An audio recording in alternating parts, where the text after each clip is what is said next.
কোথায় যাচ্ছি, কেন যাচ্ছি সবই বলবো। আজকে আর কিন্তু বাজারে যাচ্ছি না, আজকে যাচ্ছি ছোটোটা নিয়ে ডাক্তারের কাছে। আসলে বাচ্চা কাচ্চার যদি শরীর খারাপ থাকে মাদের কিন্তু একটুও ভালো লাগে না, সব মাদেরই একই অবস্থা। যাই হোক, সন্ধ্যা থেকেই দেখছি গা তাপ, তারপরে মাঝরাত্রে বেশ কয়েকবার বমি আর প্রচণ্ড তাপ উঠছে।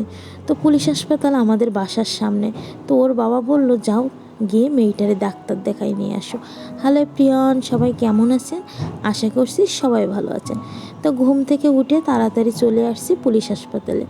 তো এখানে টিকিট কাটলাম, তারপরে গিয়ে এখন ডাক্তার দেখাবো, সিরিয়ালে বসতে হবে, বেশ সময়ের কাজ। এই জন্য সকালে না খেয়ে চলে এসেছি। আর বাচ্চা কাছে অসুস্থ থাকলে না লাগে খাওয়া, না থাকে ঘুম। তো যাই হোক, এখন আমরা ডাক্তার দেখাবো। তো এখানে দেখুন মা আর মেয়ে বসে আছি সিরিয়ালে। তো এখন ডাক্তার দেখাই বাসায় চলে এসেছি, কিছু মেডিসিন দিয়েছে, বাবুকে এখন সেটা খাওয়াইয়ে দেব। এদিকে সকালে কিছু খেয়ে যায় নাই, তো ভাবলাম একটু লিগার চা আর বাসায় ছিল পাউরুটি, সেটা খেয়ে দুপুরে রান্না বান্না করব। এদিকে আবার কর্তা বাজার পাঠাই দিয়েছে। তো বাজার ছিল ট্যাংরা মাছ আর মুরগি। তো আগে চাটা শেষ করি, তারপরে সব কাজবাজ গোছাবো।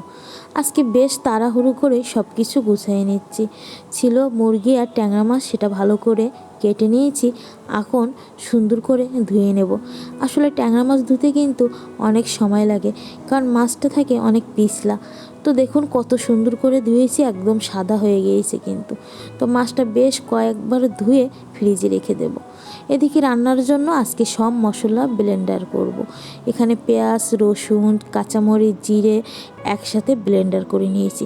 আজকে আর পাটায় বাটার মতো সময় নেই। এখন বাজছে প্রায় 2টা মতো। তো তাড়াহুড়ো করে কি রান্না করব ভেবে পাচ্ছিলাম না, লাস্টে ডিম রান্না করি।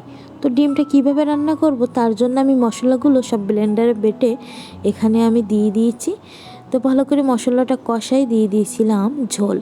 তো ঝোলটা ফুটিয়ে আসলে আমি এখন ডিমগুলো ফাটাই এর ভিতরে দেব। আসলে সবচেয়ে সহজ যদি রান্না থাকে আমি মনে করি এইটা। আর আজকে তাড়াহুড়ো করেই কিন্তু আমি এই ডিমের তরকারিটা রান্না করছি, আর তেমন কিন্তু কিছুই রান্না করব না।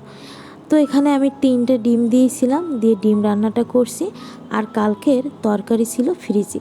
আসলে মেয়ে অসুস্থ বলে কালকে রাত্রে কেউ ভাত টাত না খেয়ে সবাই ঘুমাই গিয়েছিলাম। আসলে বাচ্চা কাছে অসুস্থ থাকলে বাসায় কারোর মন মেজাজ ভালো থাকে না। তো এখানে আমার রান্নাবান্না শেষ।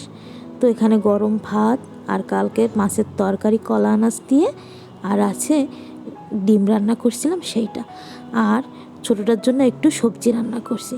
এই